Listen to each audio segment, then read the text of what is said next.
Bueno, es para mí un gran placer estar aquí con ustedes. Desearía que el tema sea un poco menos deprimente. De hecho, esta palabra depresión, o esta terminología, se inventó durante la Gran Depresión. Antes no existía la palabra depresión. Hoover quiso encontrar una palabra que no suene tan horrible como la palabra que se usaba en esa época, que era pánico. Y hoy tenemos tanto pánico como depresión.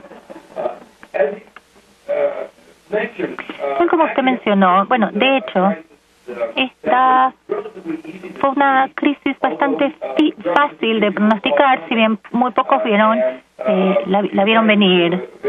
Es una crisis que tiene una etiqueta Made in USA. Esa etiqueta hemos exportado a todo el mundo, y de eso voy a hablar un poco más adelante, y voy a hablar cómo va a afectar en particular a los países en vías del desarrollo.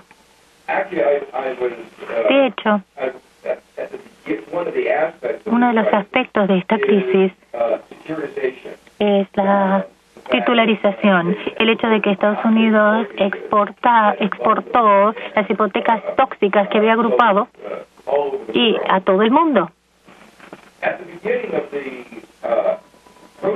Al principio de este proceso de titularización, en 1990, o sea, hace casi 20 años, escribí que había alguna posibilidad que esto sea una mejora de la eficacia, pero que lo más probable era que sea el resultado de fracasos de la gestión corporativa en estructuras de incentivos, y que probablemente finalizaría en una catástrofe. De hecho, inclusive en ese momento pronostiqué los errores que iban a cometer, que los bancos iban a subestimar el grado de correlación entre sus diferentes activos, y que iban a subestimar la probabilidad de la caída de los precios. Es impresionante en realidad que, subyacendo a la crisis de precios actual, se han visto estos dos fracasos. En cierto sentido, siempre es más fácil decir que las cosas se ven muy claras después que pasaron, pero si alguien ha estudiado la historia de los mercados financieros, del pánico, la depresión, de hecho esto fue bastante fácil de pronosticar. Por lo mismo, las fuerzas que vimos que causaron todo esto nos hicieron bastante pesimistas en cuanto a los meses venideros y a los años venideros. Esta crisis probablemente será profunda, larga. La OECD justamente ayer pronosticó que iba a haber un crecimiento negativo durante el 2009 y un crecimiento muy, muy lento en 2010. Ahora, la pregunta es no solo cuánto va a durar, pero cuando nos recuperemos, ¿vamos a recuperarnos a tener un crecimiento robusto o anémico, como caracterizó a la economía japonesa durante los 90? Creo que hay contundentes razones para creer lo último. De hecho, lo que está sucediendo, de alguna manera, es un par de sinónimos, pero muchos solo se concentran en uno de los cuatro. Primero, que han hablado mucho de la crisis financiera. Pero Paulson, cuando hablaba de esto, inclusive pensó que era simplemente una cuestión de confianza. Sí, claro, había falta de confianza. Los bancos de verdad se han ganado nuestra falta de confianza. Nuestros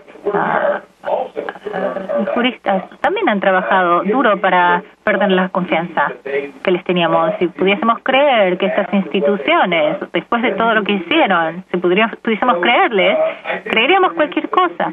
Por lo tanto, creo que sí hay una buena razón por la cual falta confianza, pero hay más. El hecho de que los bancos dieron préstamos defectuosos por la burbuja de las viviendas que se ha pinchado, y el resultado es que sus hojas de saldo tienen vacíos. Los bancos apostaron miles de millones de dólares entre sí con productos muy complicados, swaps, derivativos, que eran tan y tan complicados que los mismos bancos no sabían cuál era su balance. ¿Cómo iba a saber otro? Y también sabían que ellos no sabían el balance de ningún otro banco y por eso no les querían prestar. Si uno se pone a pensar en la historia de AIG, cuando empezaron dijeron, tenemos un vacío de $20 millones y esto se tapa fácilmente, pero hasta ahora los contribuyentes han contribuido $150 mil millones. Ellos hablaron de 85 mil millones, pero cuando dejamos de mirarles, siguieron agregando dinero a esa institución. El hecho es que apostaron sabiendo en cierto sentido que los contribuyentes estadounidenses iban a hacer cargo de las pérdidas. Uno no podría haber gestionado la crisis peor de lo que la gestionó este gobierno o la Reserva Federal. Bien, sí, entendemos la crisis financiera, la tenemos y hemos estado agregando dinero con pocos resultados. La segunda parte de todo esto es en qué se ha transformado la crisis financiera, porque la economía está empezando a caer, o sea, crecimiento negativo. El problema o los problemas fundamentales económicos en realidad han existido por tiempo y fue este préstamo totalmente responsable que nos llevó a estos problemas económicos. El hecho es que los estadounidenses, los hogares estadounidenses tenían una tasa de ahorros de casi cero. Cuando la tasa promedio de ahorros es casi cero, o sea, mucha gente ahorra, pero mucha gente está gastando sus ahorros o no está ahorrando, o que está gastando más de lo que gana, y eso hace que la gente tenga que pedir prestada, y entonces esa deuda, ese préstamo defectuoso del que hablábamos era justamente la tasa de ahorros de Estados Unidos. Bueno, esta baja tasa de ahorros, o mejor dicho, alto consumo, sostuvo la economía estadounidense y en cierto modo sostuvo la economía mundial durante los últimos años. Pero la pregunta es, ¿y ahora que se acabó ese juego, qué es lo que va a sostener la economía estadounidense? Si Estados Unidos empieza a ahorrar una cantidad razonable, pero no razonable para otros países, razonable cuando hablamos de que podemos subir de 0 a 4, 5, 6%, entonces ¿eso es bueno a largo plazo? ¿Es bueno para que la gente ahorre dinero para su jubilación o para otras cosas? Pero ¿acaso va a resultar en insuficiencia de demanda agregada?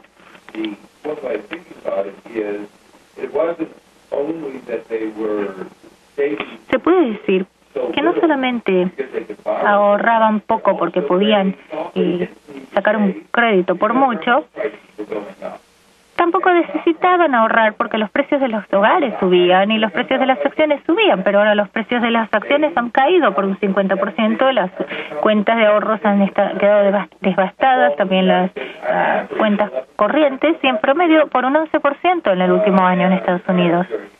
Y se espera que inclusive caigan aún más, por lo menos un 20%. O sea que esto en realidad significa que estas viviendas tendrán una reducción de consumo, reducción de ahorros, e inclusive los programas más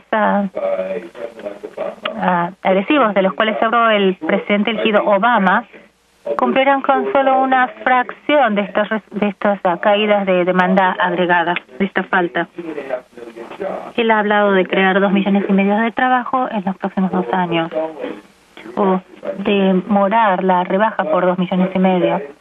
Pero vamos a ver esto en contexto. Cada año habrá 1.900.000 americanos que entrarán al nuevo mercado laboral.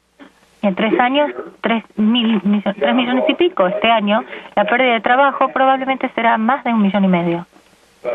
No obstante, 1.900.000 habrán entrado al mercado laboral. Entonces, Quiere decir que para quedar parejos o para eliminar el déficit de trabajo que hemos creado este año, tendríamos que haber creado unos 7 millones